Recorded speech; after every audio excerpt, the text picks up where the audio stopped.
Good evening. Just to let you guys know that there's a long pause and we're deep breathing. I'm not crying. Well, tonight as seniors are giving tributes to our parents. But first and foremost, I would like to give all thanks and praise to God. Amen. For without Him, none of this would be possible. I realize that not only am I thankful for my parents, but also for other family members as well. A few of them were not able to make it here tonight, but I still would like to express my gratitude. My father, we have had our ups and downs, but I am still grateful for him. My uncle, Pastor Michael and Lavinda Tionatoa, they were the ones who kept promoting this school to me, and without them I probably would have been in a public school back in Illinois. Last but definitely not least, my grandma, Tia Tionatoa. She is a prayer warrior in our family. She's the glue that keeps my family together and strong. I love her with all my heart, and I'm forever grateful to have such a God-fearing example. To my family members who are here, my brother-in-law, Kenneth, thanks for always convincing my sister to buy me stuff. Seriously, without you, I would have no one else to help me annoy her when I'm home.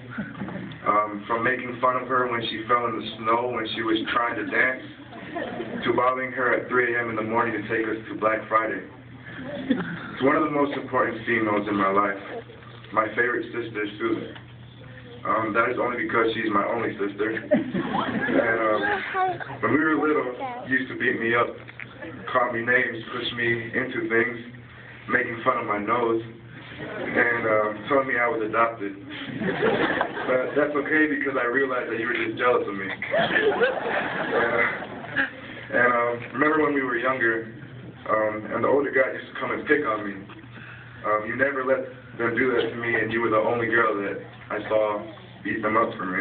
I know I might say mean things to you at times, but as we grew older, you became like a second mom to me. You are always convincing Mom to let me do things. You send me food when you know I have nothing here at school. And drive 6 hours here just to deliver my banquet tux last year. Thank you for everything you've done, and I love you. Last, but definitely not least, the most important woman in my life, the person who keeps me directed in the right path. My mom, Nola Tionatoa. I don't tell you this often, but I am truly thankful for everything you have done for me. I've never met another human being who is so humble and unselfish. I'm sorry for all the times that I've hurt you or made you sad, and for any disappointments and failures as your son.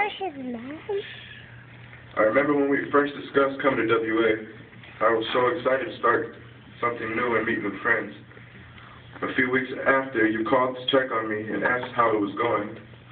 I told you I wanted to come back home because I missed you. You asked me why, and I told you it was too expensive. I didn't want you to pay so much just for my education. I never realized how much you do for me.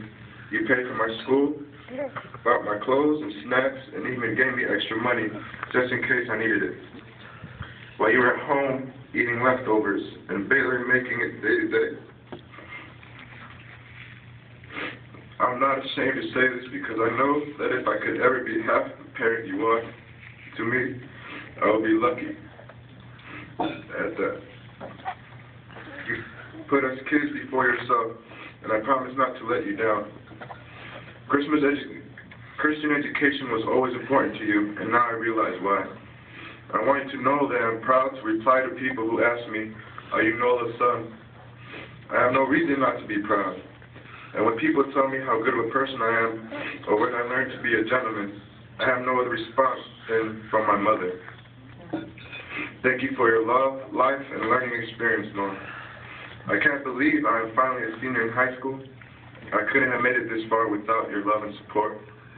I wish I could go back in time and get better grades, especially after seeing how much hard work it took you to get me here. I hope and pray that one day I can make you happy and proud to be my mother. I love you with all my heart. I love you with all my heart.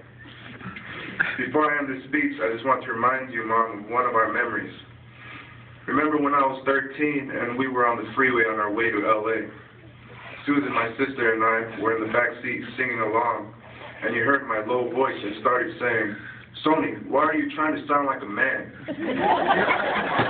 Just use your normal voice." I couldn't do it because I was going through puberty, and you realized to believe it. You kept saying, "If you don't sing with your high voice, I'm going to hit you." I realized that you were just afraid of your little boy growing up. But Mom, look at me, I'm grown, but I'll always be your little boy. Or as my sister would say about me, your little princess. I love you, Mom, and always will. Thank you for your time.